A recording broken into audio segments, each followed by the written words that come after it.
Hello everyone, how's everybody doing? Hope you're doing fine. I hope you had a Merry Christmas and a Happy New Year. Some happy holidays. I sure did. I did fine. It's a wonder I made it to 2020. I was born in 1952, so that was a long time ago. Didn't think I'd ever make it, not that far.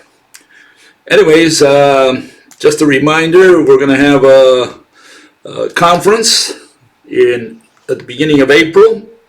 So for those of you who are interested, you'll find some information in Facebook. Okay, look up the Rational Physics Conference. Okay, and we're going to have more information on that as we approach the deadline, the date. And that means that I think it's going to be on the 4th of April, Saturday. And we're going to be discussing physics. Okay? So for all those interested, it's going to be in Lusaka, Zambia, hosted by my dear friend Shamu. Okay? And well, what I want to do is start out by answering some of the comments that were made regarding extinction. And then I'm going to move on to Ayn Rand, if I could make it there, because there were quite a few comments to address, and there are issues that people have with the extinction theories, which, as I see it, are not very clear to them. And I'm not sure if it's that they just disagree or they don't understand, and that's what I need to clarify here today. Okay, let's go with the first comment. Fella says, Bill claims food in the lab is not going to happen in the future. Okay, wrong. There will be lots of startup companies milking this for all it's worth. And he gives a couple references. Okay, and they look like this. The first one was a site that had this information in it. It says, clean meat startup, 10 lab-grown meat producers to watch. And the article said the hottest areas of startup innovation is happening right now as we speak. And they do acknowledge that vegan and vegetarian lifestyles are more popular than ever. In fact, they're on the rise. Okay, and they're on the rise in obviously at the expense of meat. Okay, but they continue, said that lab-grown beef burger that cost €250,000 to produce. That's quite an expensive hamburger, if you ask me.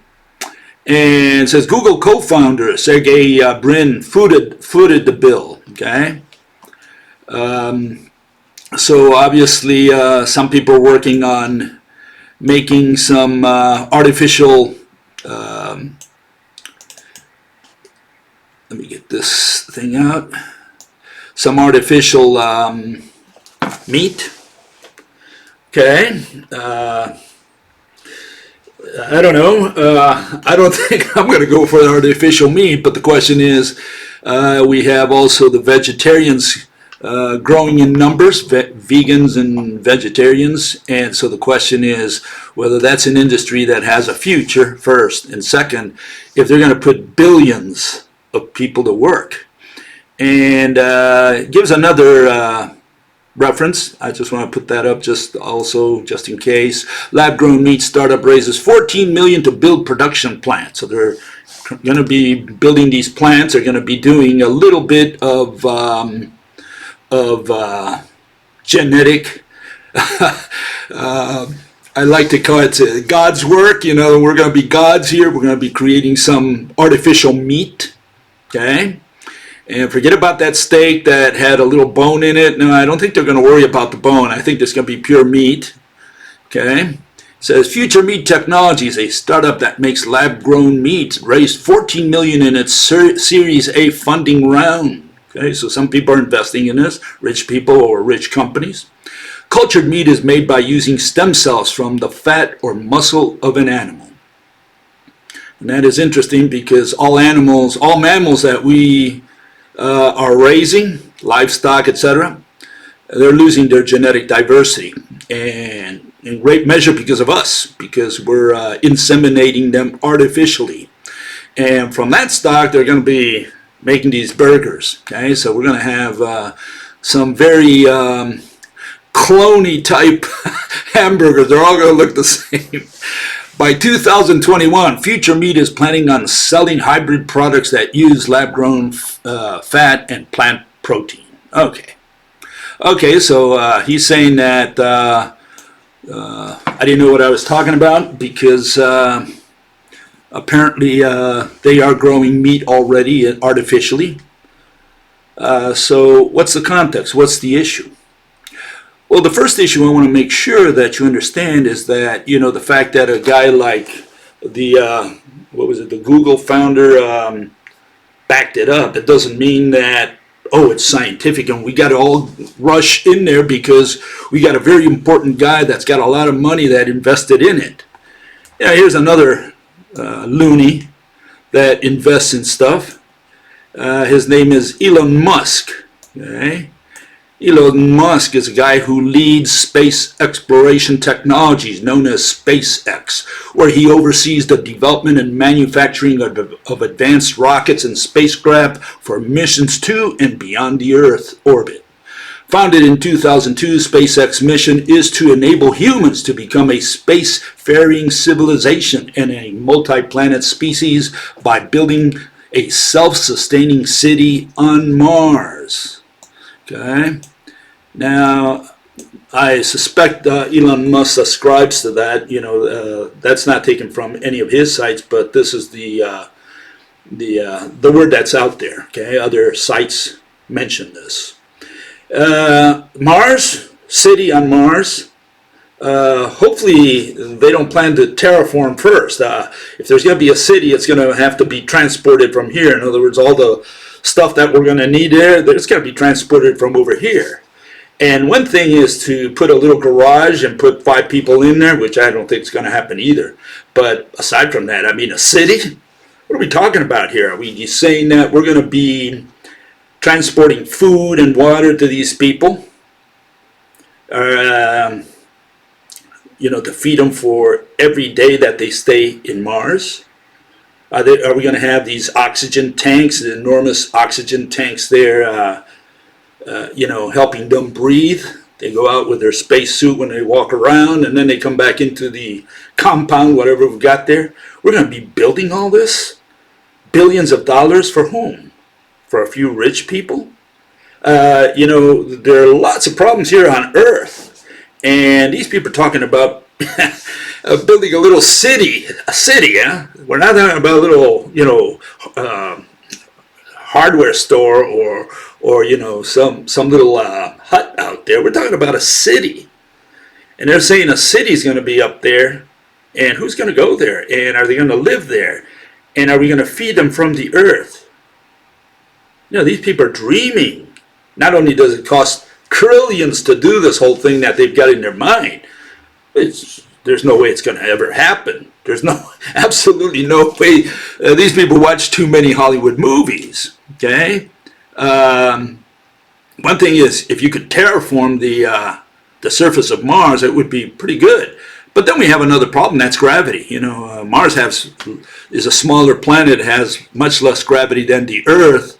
What effect would that have on the people living there permanently? Aside from having to feed them every day and taking, you know, water up there. Maybe you can take water from one of the 2 moons, Phobos and Deimos. But food?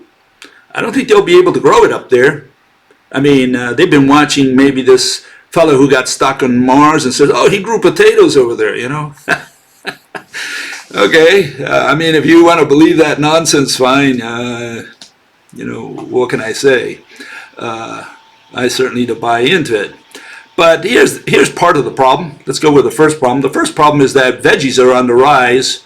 Okay, so I don't think anybody who invests in meat is making a good long-term investment if meat is going down. Okay, and here's another version of that. Essentially, it shows that we consume more veggies in general around the earth than we do of meat, and that's not because of vegetarians or vegans. We just simply consume more grain. And that's been a fact for a long, long time. The only time we really consume meat like 100% meat or close to it was in the days of the Neanderthals. You know, you're talking about the Upper Paleolithic. You know, those spears, they weren't used to hunt lettuce. No. Now, they used those spears to hunt something that was moving. It could be another human, which was also true, and it could be an animal that they would eat. And so we were eating, you know, they say the Neanderthals had approximately, by their bone analysis, that they probably had approximately 98% or maybe even more of their diet was meat. So we were meat eaters. And, you know, vegans may not like what I'm saying, vegetarians either, but, you know, that's what it was. We didn't use the spear for hunting lettuce, no, or tomatoes, you know, or pick apples from the tree, no. Now, it was to kill an animal. And we ate that animal raw, not raw, I guess they cooked it, right? But from that time on, you know, after we invented agriculture, it was a more predictable source of food. And so we moved on to, you know, veggies and primarily grains. We eat the grasses. That's what they're called, that whole family. Okay? So we've gone, we've been doing veggies for a long time in general, much more than meat. You know, I'd say at least since the Neolithic, that changed radically. And then, of course, we have the issue of whether, if there is a collapse of the economy and these big corporations go down, you know, who's going to produce food? And, of course, we got these free willies, as I call them, the free will people who believe in free will, and these narco-capitalists, narco-caps as I call them, and they say they have this idea in their minds. The world is run by the invisible hand of self-interest. No problem there. That's the Smithsonian logic, right? And this principle applies to corporations and governments, all of which are filled with individuals looking out for their self-interest. And my friend Shamu there, who's going to be in Lusaka, he puts corporations don't exist. They are conceptual abstractions. Individuals do run the world. Hence, the Austrian approach to economics. There's an Austrian school, for those of you who are not aware, Austrian School of Economics, okay? Von Mises and so on. You got to look it up. Axiomatic reasoning from incentives for the individual to act. So these people believe in the individual and the fact that we have free will. And so the question, does free will have any power at all to overcome determinism? I'm a deterministic guy, I'm sorry. There's no way free will overcome determinism. And there are certain deterministic processes. One of them is population. We can't avoid that. It was predictable. It would happen. It's happening. It will continue to happen. We can't do anything about it. And the overturning of the population pyramid. And the other one is this, you know, the fact that what we're having right now is corporations, agricultural corporations, which are taking over the land, okay? And there's a few, handful really, maybe 100, you know, good, important companies out there that either produce or are the mediators, the intermediaries between the farmer and the populations that need the food. They are agricultural traders, right? And the question is, you know, just like in all industries, look at the car industry, look at the airplane industry, or airline industry, look at almost any industry, and you'll see that we're tending towards monopolies. Oligopolies, whatever you want to call them, okay? I call them cartels. They kind of sit down at the boardrooms and, you know, from different companies, and they decide maybe to collude, to arrange prices. So what's dying is competition. It's dying completely. And one of the things that's occurring, a lot of these corporations are buying competitors, small competitors, which are just startups, which are coming up, and they say, oh, this thing is profitable, we'll just buy them out. And they buy them out before antitrust can intervene. I mean, if the corporation is big, you know, the Congress might act and say, hold it, you guys are big, these guys are big, you're going to buy these guys out. But if you're very small, you know, you're not even on the radar. And so the corporations look for these guys and say, oh, hold it, this guy came up with this new idea, this innovation, as I call it. And so they buy him out before he becomes big. They might even name the president of the company, you know, one of the managers or whatever of the project. But the point is they buy him out before antitrust laws, which I can't even imagine that antitrust laws exist today anymore. I mean, that's history. Competition is dead. And so they'll buy them out, and nobody notices. It's below the radar, and they can continue growing, and they buy these things, and they become these monopolies. That's what we have today.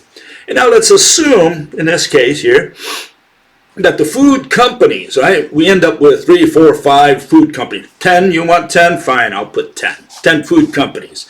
And they finally take over the industry. And that means from production all the way to distribution to the, to the supermarket. They can even take over the supermarkets, but let's leave that in the hands of someone else, okay? Fine. So what you have is all these corporations, and they take it from the farmer. In other words, they buy out the farmer. Whatever the farmer sells, they buy it. They put it on the ships, they trade it. A little farmer can't do that. And a little farmer cannot send his product overseas. He's got to rely on one of these corporations to serve as an intermediary. Okay? So we have these 5, 10 corporations, whatever you want to come up with. And now they become so big, right, over time, and they control the food market completely, or 90% of it, or 75 or 80%, a big number, okay? And what these free willies are telling me is that when these corporations collapse, assuming they collapse, right, they're going to go in there and say, oh, hold it, potatoes are now $1,000 a pop. I'm going to plant potatoes. You know, I'm going to get into business because I'm an entrepreneur, and I'm going to make a big killing here. Well, you know, I wonder about all that because, see, if a big corporation like that collapses, I mean, if they collapse, the little guy cannot go in there and start planting potatoes, waiting for them to grow 4 months later or whatever. He certainly won't have all the necessary things that he needs to produce potatoes. What is he going to do on his living room carpet? Is that where he's going to grow the potatoes? No, he's got to buy land. Right? He's got to have the tools, the fertilizer, all that stuff, which, by the way, a lot of these corporations already control. So when they go down, you know, it's not like the little entrepreneur can go in there and say, oh, fortunately we got rid of that big monster that was in the way. Now we're going to do some tiny entrepreneurship. I'm going to build my own potato factory or whatever. It's not going to work. It's not going to happen. You know, because what's going to happen here is, you know, the corporation's going to die. And suddenly, lots of people starve. And it's not like you can go in the back of your yard and start producing food to supply that market. Assuming you knew what you were doing. And assuming you had all the ingredients, everything that you need. You know, and so this notion that people have that entrepreneurship is going to take over, it's just crazy. And I can tell you, give you another example. And that's the industry I work for, in the semiconductor industry. You know, to make a chip, it's a very complex process. It involves hundreds of people, hundreds. You can't produce a chip in your garage. I don't know if you understand that. You can't produce a chip in your garage. You need implanters. You need photomasking machines. You need sputterers. You need implanters. You need diffusion furnaces. You cannot imagine what you need and the amount of money it costs to buy those machines to build a chip, assuming you knew what you were doing. I mean, you cannot even imagine. You can't, if a corporation like Intel or some of these big guys die, there are no more chips on the planet. You can't go into your garage and start building chips and say, oh, I'm an entrepreneur. It's not going to work. I mean, you simply have to understand that you cannot be a lonely guy that starts in a garage on these things. And the same goes for agriculture. So this notion that the individual pursuing his own self-interest is going to overcome the collapse of big corporations, I'm sorry. You need to do a lot of research before you say something like that. Okay. Okay. Let me continue. Here are a few corporations you can see that dominate the market of agriculture. Here, just in case, is another one. These are the food processing corporations. Again, very few, and they're gaining market share. In fact, I was going to put it up there, but it was just too lengthy. But I was looking at BASF, B-A-S-F, corporation that also deals with fertilizers and all that kind of stuff, as well as food. And I was looking at their goals, and they plan to conquer market. And the question is, if there's only a certain market, because the market is growing arithmetically right now, essentially the food market, why? Because population is not growing, or growing very slowly. And so by the year 2030, in only 10 years, they plan to double their income, their revenue. And you say, how can they double their revenue at whose expense? It's got to be at the expense of someone else, because it's not like the market's going to double. So if BASF already has these ideas that they're going to double their revenue, it's going to be not because consumers doubled, but because they're stealing market share from someone else. That's why. And that means that fewer and fewer companies are going to end up at the top, just like in the car industry and the airline industry and so on. And so keep that in mind. We're going to have very few corporations dealing with food, and food is the only thing you need to stay alive. You don't need a car, you don't need an airplane, you don't need a boat, you don't need anything else, but you do need food. And that's out of our hands right now. You know, someone else handles your food, feeds you with, in your mouth. Okay, let's move on with another issue. Imagine that someone comes to you and says white. And you say, well, let's say it the other way around. He says black, and you say white. Okay, you don't agree. Black, white, black, white, black, white. You say, no, it's white. And the guy says, no, I'll show you. I'll show you. And he says, look at that. That's black. What are you saying? That's white. Just imagine that. Well, I had that issue. You know, here I'm talking white, and this guy tells me, no, Bill, you're wrong, it's black. And all the evidence he proposed, that he put forth is white.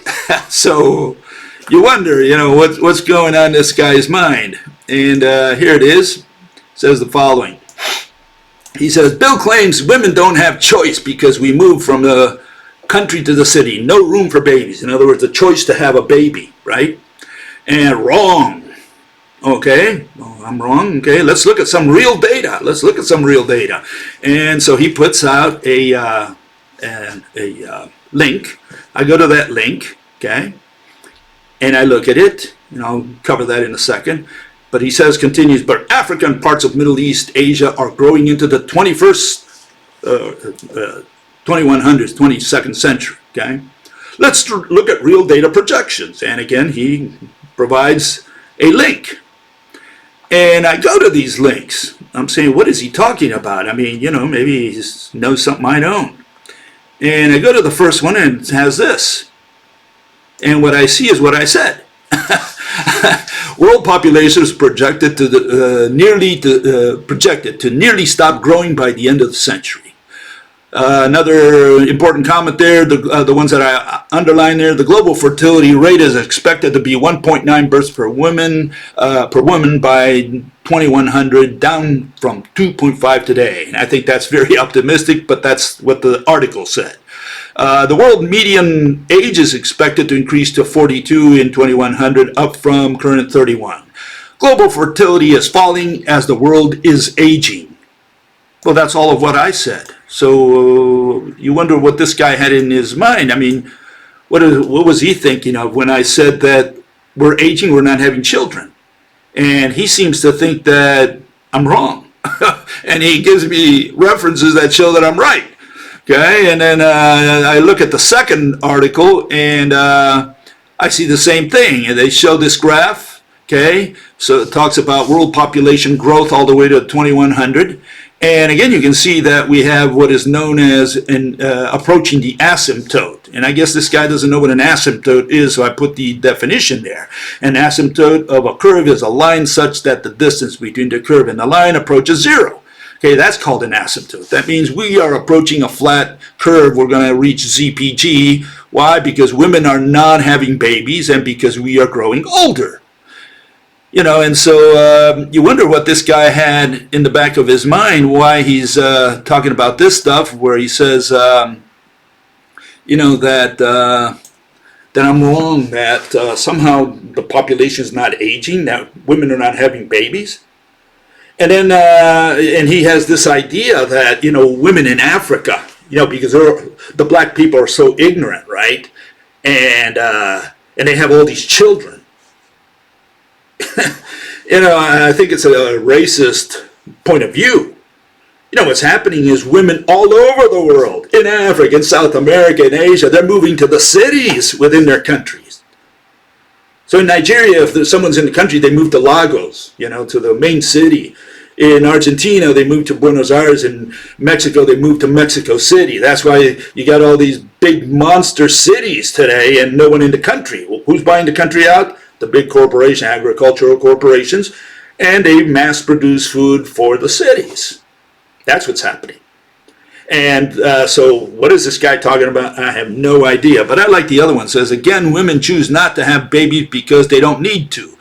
Well, it's not that they choose. They have no choice. That's the point. The point is women don't have a choice when they come to the city. I don't care if they're black, they're green, yellow, or white. Okay? It doesn't matter what color the woman is, how intelligent she is, or how dumb she is. Even the dumb women decide not to have children. They realize they can't have children because, you know, it gets in the way of their careers, for one. The other one is they can't have 10 children in an apartment. There are many reasons, and women, it's not that women choose, it's that they have no choice but not to have babies. And this guy, well, he doesn't understand it. But I like the last one. It says, if you live forever, why do you need to reproduce? This guy is thinking he's got to live forever. You know, I heard that from religion. You know, in the old days, they used to talk about, you know, life after death. You die and then you go to heaven and you continue living for an eternity. This guy is thinking along the same lines. He thinks he's going to live forever. They're going to invent something that allows humans to live forever. Lots of people think like him. And they get all this nonsense from Hollywood, you know, or who knows what they read. They don't do any research, any serious research. They come up with these conclusions that humans are going to live forever. And here I put 3 population curves, which I always comment on, okay? And the issue is, you know, what's going to happen once we reach ZPG, zero population growth, which is around the mid-century, okay, around that time. Are we going to continue increasing exponentially or in any old way? Are we going to remain constant? Is our population more or less go up and down for the next billion years, trillion years, quadrillion years? Or are we going to sink down to extinction? You know, those are the only 3 possibilities for the population curve of humans. Okay, and here's my answer to that, okay? And this is what I see. We have the rate, growth rate that's been dropping since 1963. That's the last time we had a 2.3 growth rate.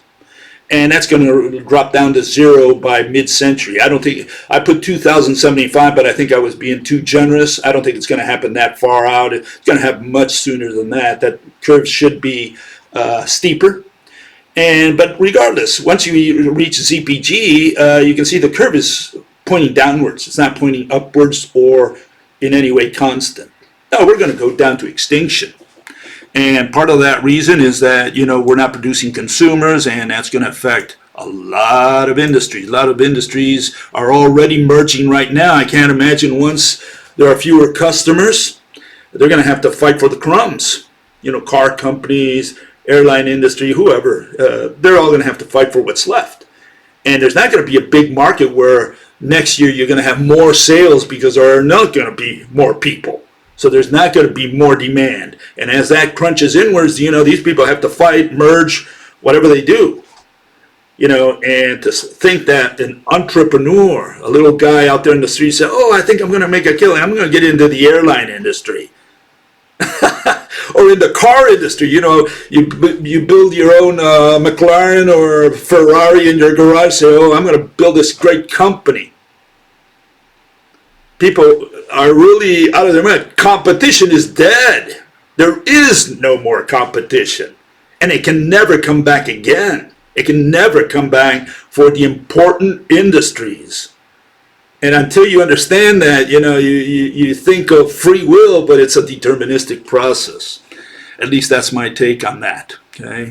No way you're going to replace the big car companies. Whenever they go down, that's it for all of us. And whenever the airline industry goes down, that's it for all of us. And the food corporations, that's it for all of us, and so on down the line. The internet companies, same.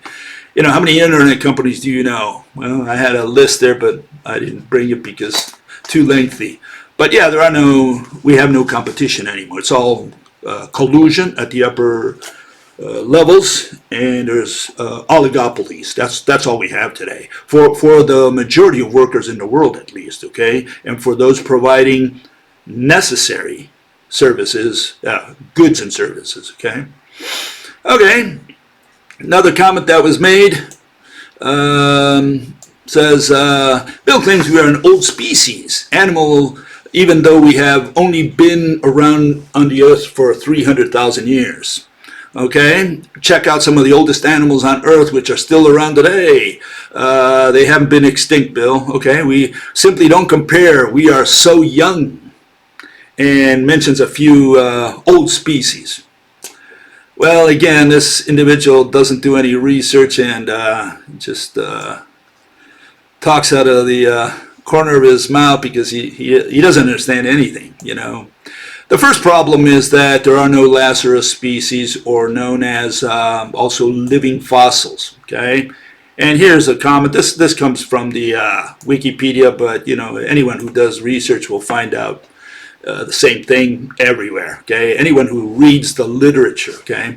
Living fossil is an extant taxon that closely resembles, not equal, it's not the same, it's closely resembles, usually architecturally, morphologically, organisms otherwise known only from the fossil record. Popular literature may wrongly claim that a living fossil has undergone no significant evolution since fossil times, with practically no molecular evolution or morphological changes. Scientific investigations have repeatedly discredited such claims. I did a study on coelacanths, which is one of the animals this guy mentions. I think you can see it there, coelacanth, number 6. And, again, he doesn't do any research. He doesn't know. He just swallows whatever they fed him. And he said, oh, look, coelacanths, they found the lungfish. That's the coelacanth, the lungfish. And the lungfish of today, if he saw the lungfish of a few million years ago, he would run the other way like we would run, the other way we saw a Neanderthal in a dark alley. I mean, we'd run the other way. We'd be scared to death. It's, a coelacanth is not a coelacanth is not a coelacanth. Lungfish today has nothing to do with the animal of the past. Their genetic code is different. They just occupy the same niche. And they built themselves in the same way. And you have this throughout history. No animal lives 300 million years. No species lives 300 million years. Get that off your head. And you don't have to take my word for it. Do some research so you don't say nonsense. Okay? There are no perpetually living plants, and there are no perpetually living animals. Okay? all species eventually die. Their population pyramid overturns, their genetic diversity vanishes, and that's time for that species to go. Now this guy has this idea that, how many times has the Earth gone around the sun for us? He says, oh, it's only gone around the sun 300,000 years, and here you have all these other species. They've been living for 300 million years. So we're babies. We've just started living. That's his notion. Okay. So what can I say? I put a note the other day. He missed it. Obviously, didn't read it. And it goes something like this. This is how Mother Nature judges a species' age. She doesn't count how many times the Earth went around the sun at all. Doesn't matter to her. She looks at this. These are the hints that you have to look at to determine if a species is old. Okay, reproduction, low fertility. Longevity, if they have long lives, we live a long life for a mammal, for a big mammal like us. We live long lives. We're in 100 years now, 100 plus for some people. Sedentary, we don't colonize the Earth anymore. We've already colonized it. We don't go anywhere. Disease resistant. We don't die of contagious diseases, endemic diseases. That's gone.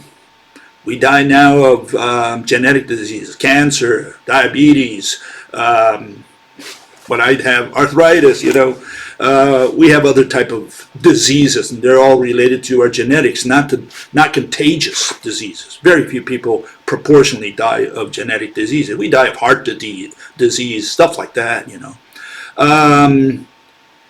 What is it? Size, we're big. For a monkey, you can see the little monkeys at the bottom there, okay? We're big for apes and for hominids. We're numerous. 8 billion big mammals, so big and so numerous that we've crowded out everybody else, except the ones that we eat, like cattle and so on.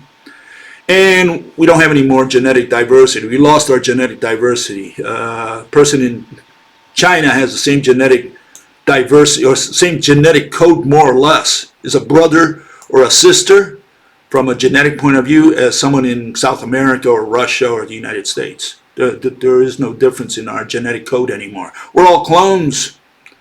And so, we can't restart the race even if someone survived, a near extinction. Okay, we get down to a few pockets on Earth. Whoever survives, they're not going to reproduce, because if they do, it's not going to last long anyways. A couple generations, we're done. So, yeah, people can believe whatever they want. There's another comment, and this one was regarding technology. And it says by 2100, okay, the advances in technology will be so amazing that the world we know today will be transformed. People are projecting 19th century or even before to the 21st century. They say, look how much progress we made in the past. Just project it to the future, and man, I can't even imagine what's going to come in the future. So let's address that issue. It says the world we know today will be transformed, and gives me a link. The graph shows how technology is taken up faster as we progress towards the 23rd century. Okay, just shows a graph of technology going up, right? And there are so many recent inventions that have and will in the future transform our lives. Lots of people believe like this guy does. That's why I bring these things up, because, I've heard this over the last 20 years a lot. And what are they talking about? Well, they're talking about what this guy mentioned here, and his name is Ray Kurzweil. And Kurzweil says the singularity occurs as artificial intelligence surpass human beings as the smartest and most capable life forms on Earth. Technological development is taken over by the machines. So now you have the machines doing the inventing. Okay, who can think, act, and communicate so quickly? It's a question of speed, okay, that normal humans cannot even comprehend what is going on. Oh, we're so stupid. Or these guys are. The machines enter into a runaway reaction of self-improved cycles. They improve. We can't even keep up with them because They're gone, you know, they run faster mentally than we do, okay? Certainly more than Ray Kurzweil does, right? And with each new generation of AIs, artificial intelligence, appearing faster and faster. From this point onwards, technological advancement is explosive, cannot be accurately predicted. Well, let's see if I can counter that. I certainly don't subscribe to that notion at all. And so how am I going to do this? Well, I'm saying there's been no new inventions. I argued that last week. There's nothing new. And one of the reasons there's nothing new is that we don't need anything new. And everything that we do need has already been invented. You're going to say, Bill, you're crazy. Okay, let's find out. Let's test you, okay? This is a test. This is a test, okay? Here's the bathroom of your house. I hope it looks something like this, okay? These are the things you find in your bathroom, okay? Now, you can look at some of these. The question is there something in here that you don't have?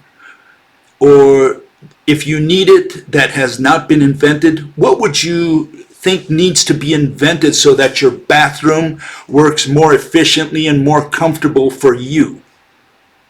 Do you have a bathtub? Do you have a shower? Do you have a, a hair dryer? Do you have a toothbrush? Do you have toothpaste? You know, we can go on and on and on. Think of what you might need. Again, this is a test, okay, a very important test. What do you need that in your bathroom to make your life more comfortable? What invention can you even dream of that would make your life in the bathroom, okay? We're talking only about the bathroom here, okay? More efficient, would make your life more comfortable. And I'm talking about things that we have not invented, not things that you don't have because you don't have the money to buy it or you don't want it or whatever. No, I'm asking what thing needs to be invented that you do not have in your bathroom that you absolutely need or to make your life more comfortable or whatever, or your bathroom run more efficient. So that's the first question. All right, let's go with the second question. Here we go now. We move around the house. We go to the kitchen. Okay, these are things we find in the kitchen.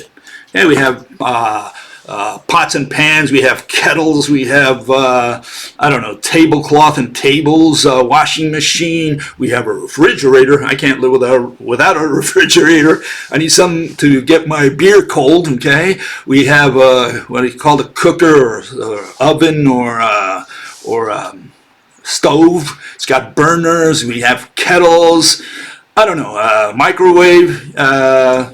Is there something in the kitchen that has not been invented that you absolutely need, because otherwise, you won't even be able to run your kitchen?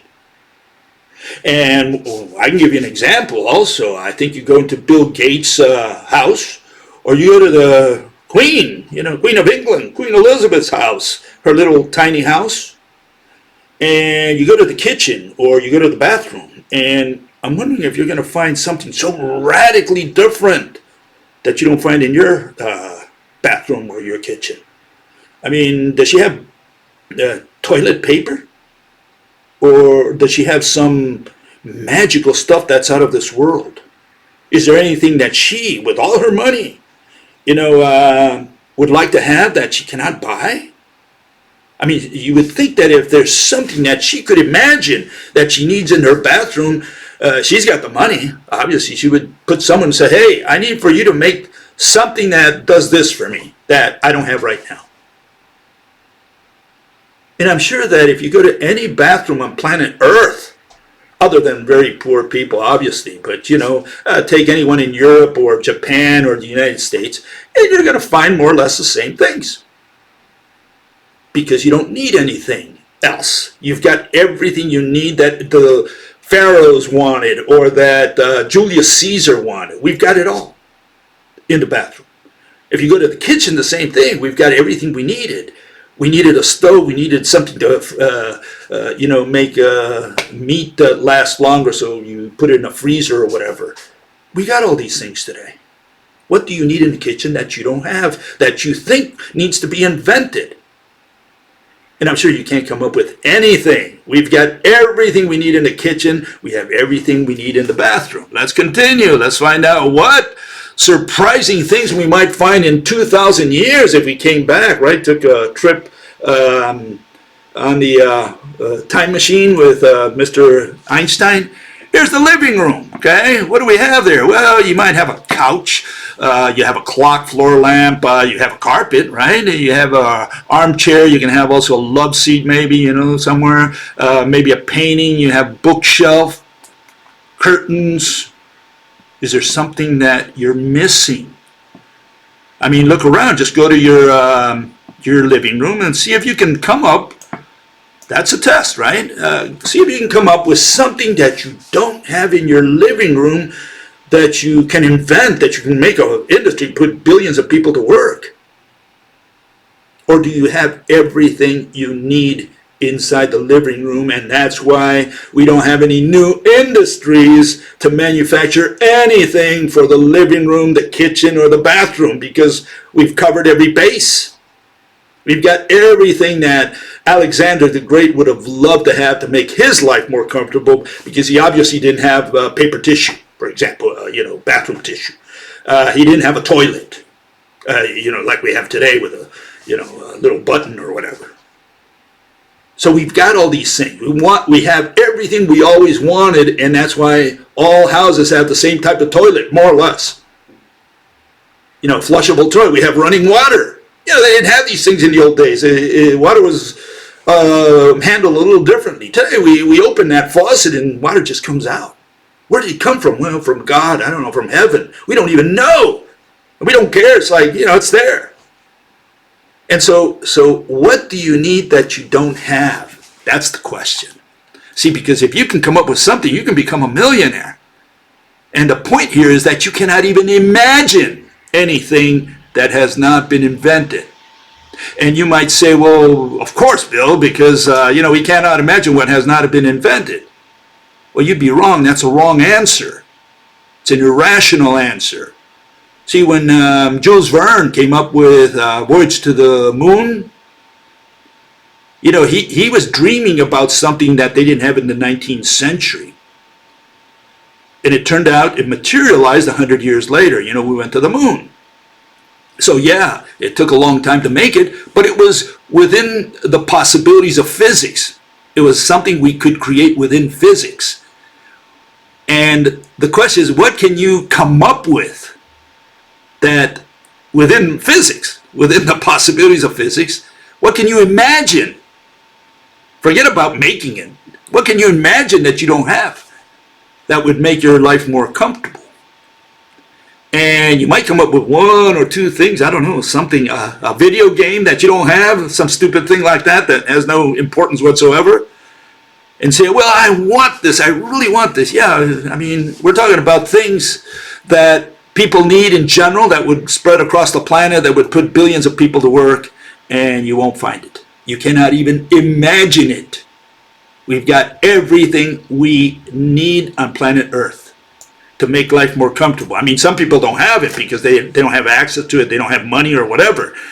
But those who have money, they already have it, and they have the same thing as most people out there. Bill Gates doesn't have a shining bathroom like mine. Nothing that he has that I can't get myself at the corner store. Okay? So the issue is, we can also go with the garage here, and you'll see the same thing. I mean, what do you have in your garage that you need? Well, what is it that you need in your garage that you can't, that has not been invented? I mean, you need tools, you got them. You got a drill, you'll get a paintbrush, paint. We got it all. There is nothing for you to invent. We've covered every base, okay? There is nothing you can come up with. And if you can't come up, you cannot even imagine something that would really make your life much more comfortable or whatever, in the bathroom, in your living room, in your dining room, in your kitchen, in your garage. Then you can understand why we're not inventing these things, because none of these things, we've invented it all. We've got it all. There is no more invention to make your life more comfortable. And so now we have to go way out far. Now you have to think about, going through the fourth dimension of time, or, being able to have the time machine to take you back. You got to talk about stuff that has nothing to do with physics. It has to do with Hollywood only. That's the problem. The problem is now you got to get very sophisticated, and you really don't need it, because you don't need to go back in time. And you don't need to go forward in time or through the fourth dimension. You can stay here on Earth and live a comfortable life as you are. And you've got everything you need in the kitchen, in the dining room, in the bathroom. You've got everything you need. And so that's why we don't have any new inventions today, first. And that's why you can't come up with anything new. And that's why in 100 years there won't be anything new. We've got it already. We're there. This is the future. And this is where the future ends. It is very hard to get some of these thoughts to people. Anyways, let's move on. I'm going to talk a little bit about Ayn Rand. I was supposed to cover her today, but there were quite a few questions. I needed to cover them in some detail. This is Miss Ayn Rand, Mrs. Ayn Rand, really, and she was an atheist. And this was the last installment that I left behind. And she said, every argument for God and every attribute ascribed to him rests on a false metaphysical premise. Okay, so she's talking about, when she says every argument for God, she's talking about the existence of God. Okay, that's what she's talking about. Objectivism advocates reason as man's sole means of knowledge, and therefore, for the reasons I have already given, it is atheist. Okay? It denies any supernatural dimension presented as a contradiction of nature of existence. She's talking about the existence of God. And she says God does not exist. And all she's saying right there is that that's her opinion. That's all she said so far. I mean, she's saying, I don't believe in God. That's all she's saying. And the existence of God. She hasn't justified anything. And the question is, what does she mean by exist? And so we have to move to that point, because it's about existence. And this is her version of existence. She says, to exist is to be something, as distinguished from the nothing of non-existence. So far she said nothing. Reality is that which exists. The unreal does not exist. The unreal is merely the negation of existence. Again, a lot of word wizardry. She said absolutely nothing. And she goes to more circular reasoning, saying A is A thing is itself. Okay, so she's going around in circles there, Existence is identity, whatever that is. Consciousness is identification. Interesting, because nobody has ever defined consciousness. And to exist is to possess identity. So far she's got nothing. So far she said a bunch of blah, blah, blah with no meaning whatsoever. Okay, let's see if we can get that last line. It says, existence exists. Again, nonsense. That statement implies two corollary axioms. Something exists which one perceives. She introduces as an observer, says only if the guy perceives it, it exists. Otherwise, it doesn't exist. So depending on what perception means, I mean, are we talking about touch here? Are we talking about seeing? Are we talking about hearing, tasting, smelling? What are we talking about when we say something exists? And then says, one exists possessing consciousness, okay? Consciousness being the faculty of perceiving that which exists. Again, a lot of circular arguments and lousy definitions that are useless, completely useless, okay? So none of that has any sense in science. What is my counterpart to that? Well, here it is. Okay, that's Martin Luther Bill, and it says, let's put him over here.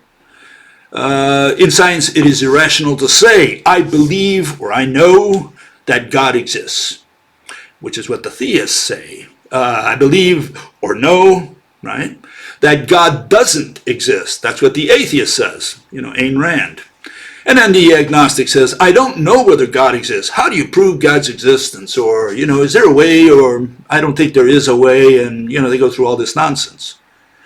All those three belong to religion, including what Ayn Rand said. And unless you understand this, you don't understand the rational scientific method. This is absolutely critical. So all I can ask you is to pay attention. You don't have to accept it. I'm saying if you want to understand the rational scientific method, you really have to understand the issue of atheism and the issue of existence, because they are part of the foundations of the rational scientific method. In science, we say, let us assume that God exists. And now you can use that assumption to explain your theory. Whether people believe your theory or not, that's a separate issue. That's a personal issue. But at least people will understand your theory because you have made an assumption. And that's the way science works.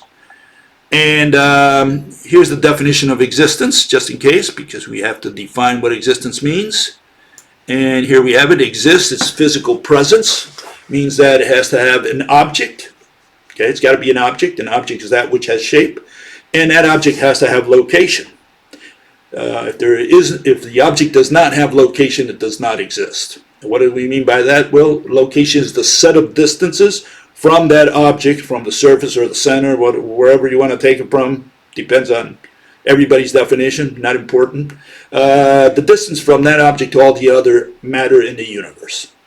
So if God wants to exist, all he's got to do is meet the definition that you see there. So he's got to have physical presence. He's got to be an object first, and he's got to have location. He's got to have distance with respect to my chest, your hair, your whatever.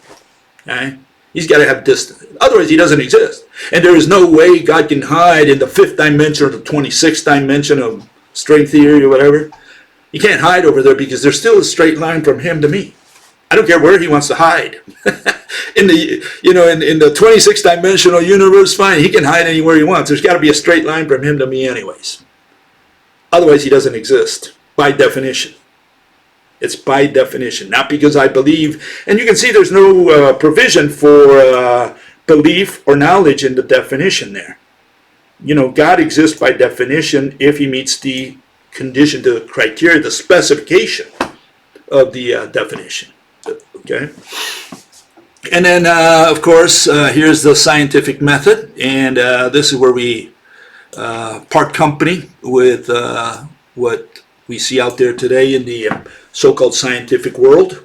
And what we see is that we have 3 parts to it: step 1, step 2, and step 3. First step is hypothesis, because you're going to be explaining a theory, a mechanism, especially if you're doing physics, to someone else. And you want him to understand you, not to believe you, but to understand what you're saying. They have to understand the mechanism. Okay, so you got to present the object. Now, what object is doing the acting? Who is the actor in your movie? That's what we need to find out. You know, you're going to explain a brick going through a window. Who's the actor? The brick. So you present the brick. Now you're going to explain your theory how the window broke, but you have to present the brick. You have to have definitions, solid definitions, so that people can follow your train of thought. And you have to present the initial scene, because you're going to explain a mechanism. You're going to have, you know, the first frames of your film. Every movie starts at a frame. You can't start in the middle of your movie. You got to start at the beginning. Okay, and so it's a film strip, and that's going to be your mechanism. It's got to have a first frame, and that's what the initial scene is. So you got to have an initial scene, the definitions in the objects, and that forms what we call the hypothesis, the assumptions. Then the theory has to follow from that. Okay, you can't have a theory that doesn't use those objects. Why did you present them? You have to use those objects. And so you're going to explain the mechanisms, the causes, what caused something to happen. Explain the mechanism. And if someone doesn't want to believe you, well, that's fine. You're not there to be believed. You're there to be understood. That's the point of science. And then you have your interpretations and corollaries of, you know, your interpretation of how, because there could be several viewpoints for the same theory. Okay. Okay, so that's the scientific method. And to finish up here, since I'm on the last minute here, here we have the difference between science and religion. And what we have, people like Ayn Rand would fall on the right-hand side. She was an atheist, and atheism is part of the irrational theories. Why is atheism right there at the bottom right? You'll see atheism together with theism and agnosticism. Why is atheism there as under religion? because it talks about belief. It talks. Ayn Rand talked about her opinions, and we don't care about her opinions. We want to have a definition for the word exist, and then we know whether God exists or not if we just, apply the definition. And that's not what Ayn Rand did. She, in fact, did what you see there also on the right-hand side in religion under epistemology. She talked about all these words: truth, fact, knowledge, proof, evidence, consciousness, sensations, and perception. That's what Ayn Rand was all about. She was all about religion. Why? Because she applied all this to politics. She was giving you a formula for how politics should be run. What, like saying, if you don't follow my recommendations, well, then you'll see what happens to you. Capitalism cannot continue, or whatever. Whatever conclusion she reached. And of course, she relied a lot on perception and what you see the 5 senses there, and those belong to religion. In science, we do not use observers.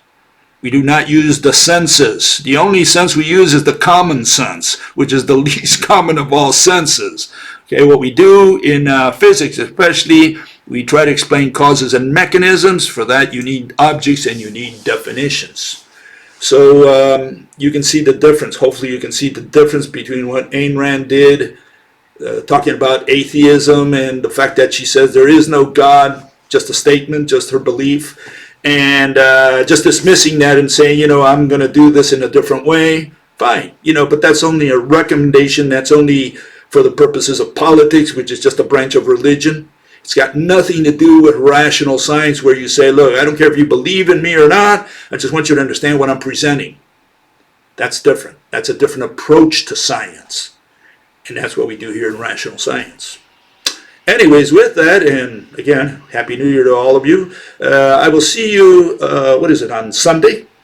And we're going to begin again this year, hopefully. We start the year with a little more, going back to physics. We're going to be doing a little more physics now. I left some of these subjects behind, but I think they needed to be touched upon. Extinction, philosophy, how we look at that under the rational scientific method. And it's up to you just to understand the difference. That's the only point we're trying to make here. It doesn't mean you're going to agree with me. I don't care. In science, we do not agree. Nobody agrees in science. Science, you have to understand. And I just want you to understand the difference between what Ayn Rand did, what we're doing here in rational science, the difference between what used to be called philosophy, which we don't consider philosophy, we consider it religion. Philosophy is something else. Philosophy is explaining not a mechanism in this case. You're explaining something that happened, but you're trying to explain why it happened. In other words, what was the purpose, the reason? From a historical point of view, you can say, like I use the example, why did Caesar go to England? Okay, why? What was going through his mind? Why did he do that? Well, someone might say, well, he wanted to be rich. The other guy said wanted to be a great military leader. They have all these theories. That's science. Psychologists, psychiatrists, whatever, he handles someone. Why did a person act this way? That's science. We're looking at what's going through the person's head in philosophy. And all the stuff about so-called philosophy that they have based on ontology, which is based on perception, we throw all that garbage away. None of it survives. So all that so-called philosophy that came from Aristotle and Plato and even beyond, all the way to these days, we dismiss it all. None of it is philosophy. All of it is religion. And Ayn Rand together with that. Wittgenstein, David Hume, Immanuel Kant, all of them. None of it belongs to philosophy. Okay? What they gave is opinions. And why? Because they were trying to get the message of how to live and how to do politics. That's why they gave their foundations. Here we do something different. We don't care about philosophy, about politics. All we care about is why someone did something, behavior.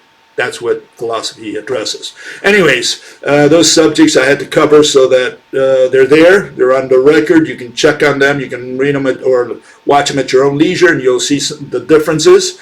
And starting, on Sunday, we go back to physics proper. And hopefully I'll see you then. and Happy New Year. And I hope you have a great New Year, 2020. We'll see you then. Bye-bye on Sunday.